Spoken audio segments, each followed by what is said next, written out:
Hi friends, today நம்ம வேரியபிள்னா என்ன தென் data டைப்னா என்னன்னு பார்க்கலாம் ஓகேங்களா. ஸோ இப்போ பாருங்கள் லாஸ்ட் கிளாஸில் ஜஸ்ட் பிரிண்டெல்னா என்னன்னு பார்த்தோம். இப்போ நம்ம வேரியபிள் எதுக்காக யூஸ் பண்ணுறோம், டேட்டா டைப் எதுக்காக யூஸ் பண்ணுறோன்னு பார்க்கலாம். ஸோ இப்போ a ஈக்குவல் டு 10 நான் டிக்ளேர் பண்ணியிருக்கேன். தென் ஸ்ட்ரிங் வேல்யூ வேணும் அப்படின்னா நம்ம என்ன டேட்டா டைப் யூஸ் பண்ணணுங்க, ஸ்ட்ரிங். வேரியபிள் நேம் நம்ம என்ன வேணாலும் தந்துக்கலாம். ஸோ ஸ்ட்ரிங் அப்படின்னாலே எப்படி தரணும்னா டபுள் கோட்ஸில் தரணும், கரெக்டுங்களா. ஸோ டபுள் கோட்ஸில் நம்ம ஏதாவது ஒரு நேமை கொடுத்துக்கலாம். தென் ஃப்ளோட். ஸோ ஃப்ளோட் நம்ம எப்படி டிக்ளேர் பண்ணுவோம், டேட்டா டைப் ஃப்ளோட். இப்போ வந்து ஒரு சேலரி இல்லை பர்சன்டேஜ் வந்துட்டு எப்படி இருக்கும் அப்படின்னா பாயிண்டில் இருக்கும், கரெக்டுங்களா. அந்த மாதிரி இடத்துல எல்லாம் நம்ம என்ன யூஸ் பண்ணணும்னா ஃப்ளோட் யூஸ் பண்ணுவோம். இப்போ நான் ஜஸ்ட் சும்மா 59.500 கொடுத்துக்கிறேன். இப்போ எரர் வருது. ஏன் அப்படின்னா ஃப்ளோட் நம்ம டிக்ளேர் பண்ணும்போது இப்போ காஸ்ட் ஆட் பண்ண சொல்லுது. எஃப் அப்படிங்கிறத வந்து லாஸ்ட்டில் என்ன பண்ணணும்னா மென்ஷன் பண்ணுவோம், ஃப்ளோட், கரெக்டுங்களா.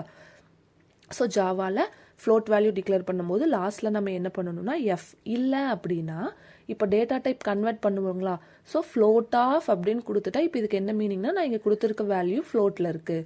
ஸோ ஜஸ்ட் நம்ம என்ன பண்ணிக்கலாம்னா எஃப்னு மட்டும் டிக்ளேர் பண்ணிக்கலாம். இப்போ வந்து இன்றைக்கி என்ன பார்க்குறோன்னா ஜஸ்ட் எல்லா டேட்டா டைப்பையும் எப்படி ஃபஸ்ட்டு டிக்ளேர் பண்ணலான்னு பார்த்துக்கலாம். தென் கிரேட், அதாவது கேரக்டர். கிரேட் நம்மளுக்கு எப்பவுமே சிங்கிள் லெட்டராக தான் இருக்குங்களா. ஸோ சிங்கிள் கோட்ஸில் சிங்கிள் லெட்டர் இருந்ததுன்னா அதை தான் நம்ம என்ன சொல்லுவோம்னா கேரக்டர் சொல்லுவோம். அது லெட்டராகவும் இருக்கலாம் நம்பராகவும் இருக்கலாம். ஸோ கேரக்டர் டிக்ளேர் பண்ணியாச்சு. தென் பூலியன், ட்ரூ ஆர் ஃபால்ஸ் கொடுக்கறதுக்காக நம்ம என்ன பண்ணுறோம் அப்படின்னா பூலியன் யூஸ் பண்ணுறோம். ஸோ நம்ம ஏதாவது ஒரு வேரியபிள் நேம் யூஸ் பண்ணிக்கலாம். ஸோ இப்போ நம்ம இருக்கமா இல்லையா, ஓகேங்களா. ஸோ அதுக்கு நம்ம என்ன பண்ணிக்கலாம் அப்படின்னா பூலியன் யூஸ் பண்ணுறோம், just true or falls. So Boolean அப்படின்னா என்ன டிஸ்பிளே பண்ணுங்க, ஒன்றா ட்ரூ டிஸ்பிளே பண்ணும், இல்லை அப்படின்னா ஃபால்ஸ் டிஸ்பிளே பண்ணும், கரெக்டுங்களா. ஸோ இப்போ நம்ம வந்துட்டு இப்போது ஜாவாங்கிறது கேஸ் சென்சிட்டிவ், பைத்தானும் கேஸ் சென்சிட்டிவ், கரெக்டுங்களா. C++, ஜாவா எல்லாமே கீவேர்ட்ஸ் எல்லாமே எப்படி இருக்குன்னா லோயர் கேஸில் இருக்கும். ஸோ இப்போ ஜஸ்ட் நம்ம என்ன பண்ணுறோம் அப்படின்னா true or false, true T கேப்ஸில் தந்திருக்கேன். பைத்தானில் மட்டும்தான் ட்ரூ ஃபால்ஸ் நன் அப்படிங்கிறது கேப்ஸில் வரும். ஜாவாவில் எல்லாமே ஸ்மால் லெட்டரில் தான் இருக்கும். ஸோ ட்ரூ அப்படிங்கிறத டிக்ளேர் பண்ணியாச்சு. ஏன்னா பூலியன்னா ஒன்றா ட்ரூ ஆர் ஃபால்ஸ் தான் வரும். இப்போ நான் 10 இன்ட்டுக்கு வந்து பாயிண்ட் வேல்யூ கொடுத்தா அக்செப்ட் பண்ணாது, கரெக்டுங்களா. ஸோ இன்ட்டுக்கு நம்ம என்ன பண்ண முடியாது, பாயிண்ட் வேல்யூ கொடுக்க முடியாது. சேம் ஃப்ளோட்டுக்கு வந்து நீங்கள் பாயிண்ட் இல்லாமல் எஃப்னு கொடுத்தாலும் அக்செப்ட் பண்ணும், ஏன்னா அது எண்டு வித் எஃப். ஸோ அதுவே டாட் வந்து ஆட் பண்ணிக்கும். ஸோ பூலியனுக்கு நம்ம என்ன தரலான்னா ஒன்றா ட்ரூ இல்லைன்னா ஃபால்ஸ். பாருங்கள் ஸ்ட்ரிங்குக்கு வந்துட்டு கேரக்டர் தான் தரணும்னு இல்லை, நம்பர்ஸ் கூட நம்ம கொடுத்துக்கலாம், எந்த எரரும் வராது. அதே மாதிரி கேரக்டர் சிங்கிள் கோட்ஸில் வந்துட்டு நம்பர்ஸும் கொடுக்கலாம் லெட்டர்ஸும் கொடுக்கலாம், எந்த எரரும் வராது. பட் சிங்கிள் லெட்டர் மட்டும்தான் நம்ம என்ன பண்ணணும்னா கொடுக்க முடியும். ஸோ இந்த மாதிரி நீங்களும் டிஃப்ரெண்ட்டாக ட்ரை பண்ணி பாருங்கள், அப்போ தான் உங்களுக்கு வந்துட்டு இந்த மாதிரி கொடுக்கக்கூடாதுன்னு தெரியும், ஓகேங்களா. ஸோ நான் நம்பரும் தருவேன், கேரக்டரும் சிங்கிள் கோட்ஸில் தந்துக்கலாம். இன்ட்டில் வந்துட்டு பாயிண்ட் தரக்கூடாது, ஸ்ட்ரிங்குனா டபுள் கோட்ஸில் இருக்கணும். ஃப்ளோட் அப்படின்னா பாயிண்ட் தரலாம், இல்லை எண்டு வித் எஃப்னு கொடுத்தா அதுவே என்ன பண்ணிக்கணும் எஃப் ஃப்ளோட்டாக எடுத்துக்கும். கேரக்டர்னா சிங்கிள் கோட்ஸில் தர்றது. பூலியன் அப்படின்னா ஒன்றா ட்ரூ ஆர் ஃபால்ஸ், இந்த ரெண்டை தான் டிஸ்பிளே பண்ண போகுது. இப்போ நான் டபுள் கோட்ஸில் தந்தால் அது என்னவா எடுத்துக்கணும், ஸ்ட்ரிங்காக எடுத்துக்கும், ஓகேங்களா. ஸோ டபுள் கோட்ஸில் எது கொடுத்தாலும் ஸ்ட்ரிங்கு. ஸோ இப்போ அது என்னவா எடுத்துக்கும்னா ஸ்ட்ரிங்காக எடுத்துக்கும். ஸோ பூலியன்னா ஒன்றா Boolean value true or falls மட்டும்தான் இருக்கணும். ஸோ இப்போ ஜஸ்ட் நம்ம இந்த மாதிரி டேட்டா டைப்பில் வேல்யூவை டிக்ளேர் பண்ணிட்டோம். இப்போ ஜஸ்ட் நம்ம இது என்ன பண்ணி பார்க்க போகிறோம் அப்படின்னா பிரிண்ட் பண்ணி பார்த்துக்கலாம். அதுக்கு முன்னாடி வேரியபிள்னா என்ன, ஓகேங்களா.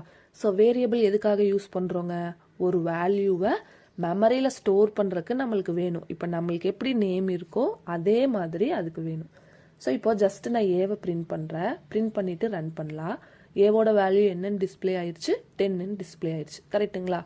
இதே மாதிரி கமாண்டில் கூட நம்ம என்ன பண்ணிக்க முடியும் அப்படின்னா கொடுத்துக்கலாம். இன்னொரு நிறைய பேர்த்துக்கு இருக்க டவுட், இப்போ இங்கே பாருங்கள் கொடுத்துட்டு ஜஸ்ட் நான் ஸ்பேஸ் கொடுத்தா எரர் வருது, கமா கொடுத்தாலும் அங்கே என்ன வரும் அப்படின்னா எரர் வரும். ஏன்னா ஒவ்வொரு லாங்குவேஜில் ஒவ்வொரு மாதிரி யூஸ் பண்ணணும். ஸோ இப்போ நீங்கள் அங்கே என்ன யூஸ் பண்ணணும்னா ப்ளஸ் சிம்பிள் யூஸ் பண்ணணும். ப்ளஸ் சிம்பிளாக இருந்ததுன்னா முன்னாடி இன்க்ரிமெண்ட் ஆகுமா, இல்லை ப்ளஸ் பண்ணுறக்காகவா, அப்படி இல்லை. ஸோ ஒவ்வொரு லாங்குவேஜில் ஒவ்வொரு மாதிரி யூஸ் பண்ணுவோம். ஜாவாவில் நம்ம என்ன யூஸ் பண்ணணும், ஜாவா ஸ்கிரிப்டில் கமாண்டுக்கு அப்புறம் நான் ஒரு வேல்யூவை டிஸ்பிளே பண்ண போகிறேன் அப்படின்னா அந்த வேரியபிளுக்கு முன்னாடி நான் என்ன தரணும்னா ப்ளஸ் சிம்பிள் தருவோம், ஓகேங்களா. சியா இருந்தால் கமா தருவோம். ஸோ இதில் நம்ம என்ன சிம்பிள் யூஸ் பண்ணணும்னா ப்ளஸ். இப்போ நான் ரன் பண்ண the value of 10 is a is கொடுத்துட்டு அதுக்கப்புறம் நான் ப்ளஸ் கொடுத்துருக்கிறது வந்து எதுக்காகனா ஜஸ்ட் வேரியபிள் நேமையும் ஆட் பண்ணிக்கோங்க. ஸோ பிரிண்ட் பண்ணுறக்காக தான் நம்ம தர்றோம். அப்போது ஏவோட வேல்யூ என்னவோ அது நம்மளுக்கு டிஸ்பிளே ஆகும், ஓகேங்களா. ஸோ ஜஸ்ட் ஏவோட வேல்யூ பிரிண்ட் பண்ணுறோம். இதே மாதிரி மற்ற எல்லாமே வேணும்னாலும் பிரிண்ட் பண்ணிக்கலாம். இன்ட் கொடுத்துருக்கோங்காட்டிக்கு அங்கே பர்சன்டேஜ் அந்த மாதிரி எதுவுமே வேண்டியதில்லை. இப்போ இன்ட் ஏ அப்படிங்கிறது என்னன்னா வேரியபிள் நேம், அதில் 10 அப்படிங்கிற வேல்யூ ஸ்டோர் ஆயிருக்கு. தென் இப்போ மற்ற எல்லா வேல்யூ நம்ம என்ன பண்ணலாம் அப்படின்னா பிரிண்ட் பண்ணி பார்த்துக்கலாம். கரெக்டுங்களா? ஸோ இப்போ ஃபர்ஸ்ட் வேரியபிள்னா எதுக்காகன்னு பாருங்க. ஸோ வேரியபிள் எதுக்காக யூஸ் பண்ணுறோன்னா, இப்போ ஒரு பவுலில் நான் 10ங்கிற வேல்யூவை ஸ்டோர் பண்ணியிருக்கேன். அதே மாதிரி ஒரு பவுலில் சாய் அப்படிங்கிற வேல்யூ ஸ்டோர் பண்ணியிருக்கேன். அதாவது இன்ட் வேல்யூ ஸ்டோர் பண்ணியிருக்கேன், ஸ்ட்ரிங் வேல்யூ ஸ்டோர் பண்ணியிருக்கோம், ஃப்ளோட் வேல்யூ ஸ்டோர் பண்ணியிருக்கோம்.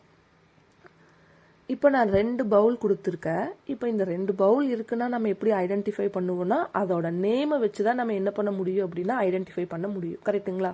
ஸோ இப்போ நான் ஒரு பவுலில் வந்துட்டு 10 அப்படிங்கிற வேல்யூவை நான் இன்செர்ட் பண்ண போகிறேன். தென் இன்னொரு பவுலில் நான் என்ன இன்செர்ட் பண்ணியிருக்கேன் அப்படின்னா சாய் அப்படிங்கிற ஒரு வேல்யூவை டிஸ்பிளே பண்ணி வச்சிருக்கேன். ஜஸ்ட் இது என்னன்னா மெமரி லொக்கேஷன். ஸோ இப்போ சாய் அப்படிங்கிற வேல்யூ ஸ்டோர் ஆயிருக்கு. இதை நான் எப்படி கால் பண்ணுவேன்? ஸோ ஃபர்ஸ்ட் பவுல்வா செகண்ட் பவுல்வா, அந்த ஃபர்ஸ்ட் அப்படிங்கிறது அதோட வேரியபிள் நேம் தான். கரெக்டுங்களா? ஸோ இப்போ நான் இதுக்கு கொடுத்துருக்க இந்த பவுலுக்கு கொடுத்துருக்க நேம் ஏ. அப்போ ஏல வந்து 10 அப்படிங்கிற வேல்யூ ஸ்டோர் ஆயிருக்கு. தென் செகண்ட் பவுலுக்கு நம்ம கொடுத்துருக்க நேம் வந்து நேம். அப்போ நேம் அப்படிங்கிற பவுலில் சாய் அப்படிங்கிற வேல்யூ ஸ்டோர் ஆயிருக்கு. கரெக்டுங்களா? அப்போ வேரியபிள் நம்ம எதுக்காக யூஸ் பண்ணுறோம் அப்படின்னா used to store the value in memory location. So அந்த பவுல் தான் மெமரின்னு எடுத்துக்கோங்க. அந்த மெமரியில் ஒரு வேல்யூ ஸ்டோர் பண்ணுறதுக்கு நம்மளுக்கு என்ன வேணும் அப்படின்னா ஒரு வேரியபிள் நேம் வேணும். ஏன்னா எனக்கு இந்த பவுல்வா அந்த பவுல்வான்னு நம்மளால கால் பண்ண முடியாது. ஒரு நேம் இருந்தால் தான் நம்மளால கால் பண்ண முடியும். அதை தான் நம்ம என்ன சொல்கிறோம் அப்படின்னா வேரியபிள் நேம். அப்போ variable is used to store the values in memory location. Then data type நம்ம எதுக்காக யூஸ் பண்ணுறோம்? சைஸ்க்காக டேட்டா டைப் யூஸ் பண்ணுறோம். தென் எந்த மாதிரி வேல்யூ ஸ்டோர் பண்ணணுங்கிறதுக்காக நம்ம என்ன பண்ணுறோம் அப்படின்னா டேட்டா டைப் மென்ஷன் பண்ணுறோம். ஓகேங்களா? ஸோ இப்போ பாருங்கள், ஜஸ்ட்டு எல்லாமே டிஃப்ரெண்ட் பவுலில் நம்ம என்ன பண்ண போகிறோம்னா ஸ்டோர் பண்ண போகிறோம். அதே மாதிரி மெமரியில் போய் அதுவே என்ன பண்ணும் அப்படின்னா நம்ம கொடுக்குற வேல்யூவை ஸ்டோர் பண்ணி வச்சுக்கும். கரெக்டுங்களா? ஸோ இப்போது வேரியபிள் நேம்னா என்னன்னு புரிஞ்சுதா? இப்போது நான் டூப்ளிகேட் வேரியபிள் நேம் தர்றேன். அதாவது 2 பவுலுக்கும் சேம் நேம் தர்ற மாதிரி. ஸோ அது அக்செப்ட் பண்ணாது. Duplicate name. கரெக்டுங்களா? ஸோ இப்போ அங்கே எரர் என்ன வந்துச்சு? டூப்ளிகேட் நேம் வந்து அதை அக்செப்ட் பண்ணாது. ஸோ நம்ம என்ன நேம் வேணாலும் தந்துக்கலாம், அது அக்செப்ட் பண்ணிக்கும். Same name different data type தானே அப்படின்னு கொடுத்துட்டு சேம் நேம் கொடுத்தா அது அக்செப்ட் பண்ணாது. ஏன்னா மெமரியில் போய் ஸ்டோர் பண்ணும்போது டிஃப்ரெண்ட் நேமில் தான் அது ஸ்டோர் ஆகும். இப்போ பாருங்கள், அதனால தான் நான் என்ன பண்ணுறோம் அப்படின்னா பவுல் டிஃப்ரெண்ட் நேம் நம்ம என்ன பண்ணணும்னா யூஸ் பண்ணிக்கணும். அப்போ தான் அந்த வேல்யூ போய் ஸ்டோர் ஆகும். இதுவே டேட்டா டைப் அப்படிங்கிறது எதுக்காக நம்ம யூஸ் பண்ணுறோன்னு பார்க்கலாம். ஸோ டேட்டா டைப் அப்படிங்கிறது எதுக்காகங்க? இன்ட் கொடுத்தா பாயிண்ட் வேல்யூ அக்செப்ட் பண்ணாது. ஸோ இன்டீஜர் வேல்யூ மட்டும்தான் நம்ம இன்சர்ட் பண்ணணுங்கிறதுக்காகவும் தருவோம். ஸ்ட்ரிங்னா டபுள் கோட்ஸில் கொடுக்குற வேல்யூ கொடுக்கணுங்கிறதுக்காகவும் நம்ம ஸ்ட்ரிங் யூஸ் பண்ணுவோம். தென் மெயினாக நம்ம எதுக்காக யூஸ் பண்ணுவோம் அப்படின்னா சைஸுக்காக யூஸ் பண்ணுவோம். இப்போ பூலியன் கேர் எல்லாமே ரொம்ப ஸ்மால் பிட் தான். கரெக்டுங்களா? ஸோ இப்போ ஒவ்வொரு டேட்டா டைப்புக்கும் டிஃபால்ட் சைஸ் இருக்கும். அது நான் உங்களுக்கு வந்து டிஸ்கிரிப்ஷனில் தரேன், ஜஸ்ட் செக் பண்ணுங்க. இன்ட் அப்படின்னா 4 byte, 8 bit equal to 1 byte. ஓகேங்களா? அதே மாதிரி ஒவ்வொரு டேட்டா டைப்புக்கும் எவ்வளோ சைஸ் இருக்கும். இப்போ இன்ட் அப்படின்னா 4 பைட், கேர் அப்படின்னா அதுக்கு சைஸ் எவ்வளோ இருக்குமோ அந்த சைஸ். ஸோ ஃப்ளோட் அப்படிங்கிறது இப்போ இன்ட்டை விட ஃப்ளோட் அப்படிங்கிறது சேமாக இருக்கும். ஃப்ளோட்டை விட டபுள் அப்படின்னா கொஞ்சம் அதிகமாக இருக்கும், 8 பைட் எடுத்துக்கும். அப்போது அந்த சைஸுக்காகவும் நம்ம என்ன யூஸ் பண்ணுறோம் அப்படின்னா டேட்டா டைப் யூஸ் பண்ணுறோம். இப்போ பவுல், இப்போ ஒரு இப்போ வந்துட்டு 500 ml பிடிக்கிற மில்கில் 500 ml கொடுக்கலாம், இல்லைன்னா 100 ml கூட நம்ம இன்சர்ட் பண்ணலாம். நம்மளுக்கு என்ன வேஸ்ட் ஆகாதுன்னா டேட்டா வேஸ்ட் ஆகாது, மில்க் வேஸ்ட் ஆகாது, மெமரி தான் வேஸ்ட் ஆகும். அதே கான்செப்ட் தான் இங்கேயும். ஸோ டேட்டா டைப் அப்படிங்கிறது எதுக்காக தர்றோம் அப்படின்னா எந்த மாதிரி வேல்யூவை இன்சர்ட் பண்ணணும், தென் மெயினாக சைஸுக்காக நம்ம கொடுக்குறோம். இப்போது நீங்கள் அங்கே கொடுத்துட்டு டிஃபால்ட் வேல்யூவை கூட நம்ம என்ன பண்ணலாம்னா, இப்போ இது வேரியபிள்னா என்ன, டேட்டா டைப்னா என்னன்னு கிளியருங்களா? இதுவே நான் டிஃபால்ட் சைஸ், இப்போ டிஃபால்ட் வேல்யூ நான் சைஸ் சொன்ன மாதிரி எல்லா டேட்டா டைப்புக்கும் டிஃபால்ட் சைஸ்ன்னு ஒன்று இருக்குது. அதை நம்ம எப்படி பிரிண்ட் பண்ணலான்னு பார்க்கலாம். இப்போ நான் மெயின் மெத்தடில் கொடுத்துருக்கேன், நான் எந்த வேல்யூ கொடுக்கல. ஸோ இனிஷியலைஸ் வேரியபிள்னு டிஸ்பிளே ஆகும். ஏன்னா இது எல்லாமே எதுக்குள்ளே இருக்குன்னா ஸ்டாட்டிக் மெத்தட்குள்ளே இருக்குது, அதாவது மெயின் மெத்தட். அப்போ நம்ம என்ன பண்ண முடியாது அப்படின்னா வேல்யூ ஜஸ்ட் 0னாவது டிக்ளேர் பண்ணால் மட்டும்தான் அது அக்செப்ட் ஆகும். ஸோ இப்போது அதை எல்லாமே நான் எங்கே எடுத்து போட்டுறேன் அப்படின்னா கிளாஸில் நம்ம இருக்கிற எல்லா வேரியபிளையும் கிளாஸில் போட்டுடலாம். இப்போ என்ன பண்ணணும் அப்படின்னா அங்கேயும் நான் சைஸ் தரல, எல்லா வேரியபிளையும் ஸ்டாட்டிக்காக சேஞ்ச் பண்ணணும். ஓகேங்களா? ஸோ இப்போது எக்லிப்ஸில் சிஸ்டம் டாட் அவுட் டாட் பிரிண்டெல்லாம் டைப் பண்ண தேவையில்லை. ஜஸ்ட் SYSO கொடுத்து கண்ட்ரோல் ஸ்பேஸ் ப்ரெஸ் பண்ணிங்கன்னா சிஸ்டம் டாட் அவுட் டாட் பிரிண்டெல்லாம் வந்துடும். SYSO தென் கண்ட்ரோல் ஸ்பேஸ் பட்டனை அட் அ டைமில் ப்ரெஸ் பண்ணிங்கன்னா வந்துடும். இப்போது டிஃபால்ட் வேல்யூவில் நம்ம என்ன பண்ண போகிறோம் அப்படின்னா பிரிண்ட் பண்ணி பார்க்கலாம். ஓகேங்களா? So just SYSO control space கொடுத்தா போதும், அதுவே சிஸ்டம் டாட் அவுட் டாட் பிரிண்டெல்லாம் வந்துடும். இங்கே நம்ம இப்போ என்ன பண்ணியிருக்கோம் அப்படின்னா எந்த வேரியபிளுக்குமே வேல்யூவை டிக்ளேர் பண்ணல, ஜஸ்ட் அதோட டிஃபால்ட் சைஸ் என்னங்கிறத மட்டும்தான் டுடே என்ன பண்ண போகிறோம் அப்படின்னா டிஸ்பிளே பண்ணி பார்க்க போகிறோம். கரெக்டுங்களா? ஸோ இப்போ ஜஸ்ட் பாருங்கள், அங்கே ஸ்டாட்டிக்குள்ளே நம்ம கொடுக்க முடியாது, கொடுத்தா டிஃபால்ட் வேல்யூவை இனிஷியலைஸ் பண்ணுங்கிற எரர் வந்தது. அதனால் கிளாஸில் போட்டுட்டு எல்லா வேரியபிளுக்கு முன்னாடியும் ஸ்டாட்டிக் அப்படிங்கிற கீவேர்டை மட்டும் நம்ம டிக்ளேர் பண்ணிடலாம். ஓகேங்களா? ஸோ இப்போ கொடுத்துட்டு ஏவோட வேல்யூ, நேமோட வேல்யூ, சேலரி, கிரேட் எல்லாத்தையும் நம்ம என்ன பண்ண போகிறோம் அப்படின்னா பிரிண்ட் பண்ணி பார்க்க போகிறோம். ஓகேங்களா? அதாவது இன்ட் வேல்யூக்கு என்ன டிஃபால்ட் வேல்யூ டிஸ்பிளே ஆகும், ஸ்ட்ரிங்னா என்ன default value, float, care, pool இதுக்கு எல்லாமே என்ன டிஃபால்ட் வேல்யூ டிஸ்பிளே ஆகுதுன்னு மட்டும் நம்ம செக் பண்ணி பார்த்துக்கலாம். ஓகேங்களா? ஸோ இப்போ எல்லா வேல்யூ கொடுத்தாச்சு. ஜஸ்ட் நம்ம இது என்ன பண்ண போகிறோம் அப்படின்னா ரன் பண்ணி பார்த்தா போதும், என்ன டிஃபால்ட் வேல்யூ டிஸ்பிளே ஆகுதுன்னு பாருங்கள். ஸோ இது எல்லாமே ஜஸ்ட் ஒரு 1 மார்க் மாதிரி தெரிஞ்சு வச்சுக்கலாம். டிஃபால்ட் வேல்யூ என்ன, இன்ட்டோட டிஃபால்ட் வேல்யூனா என்ன, ஸ்ட்ரிங்கோட டிஃபால்ட் வேல்யூனா என்ன. ஓகேங்களா? ஸோ இப்போ எல்லா வேல்யூ நம்ம டிக்ளேர் பண்ணிட்டோம்.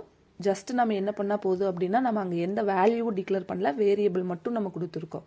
ஸோ அதுவே என்ன ஆகும் அப்படின்னா டிஃபால்ட் வேல்யூ டிஸ்பிளே ஆகும். ஸோ இன்ட்டோட டிஃபால்ட் வேல்யூ 0, ஸ்ட்ரிங்கோட டிஃபால்ட் வேல்யூ நல். நல்னா எதுவுமே கொடுக்கல அப்படின்னா எம்டியும் இல்லை, நல். ஃப்ளோட்டோட டிஃபால்ட் வேல்யூ பாயிண்ட்ல வரும் 0.0. ஸோ கேரக்டரோடது டிஸ்பிளே ஆகும்.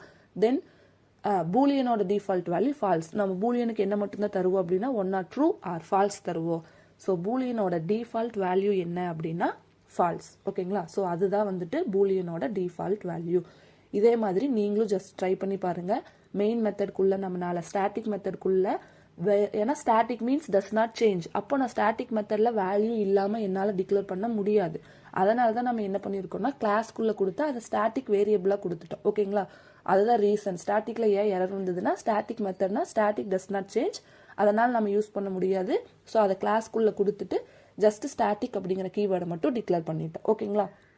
டிக்ளேர் பண்ணிட்டா நம்ம வேல்யூ இனிஷியலைஸ் பண்ண தேவையில்லை. அதுவே என்ன பண்ணும் அப்படின்னா அந்தந்த டேட்டா டைப்புக்கு டிஃபால்ட் வேல்யூ டிஸ்பிளே பண்ணும்.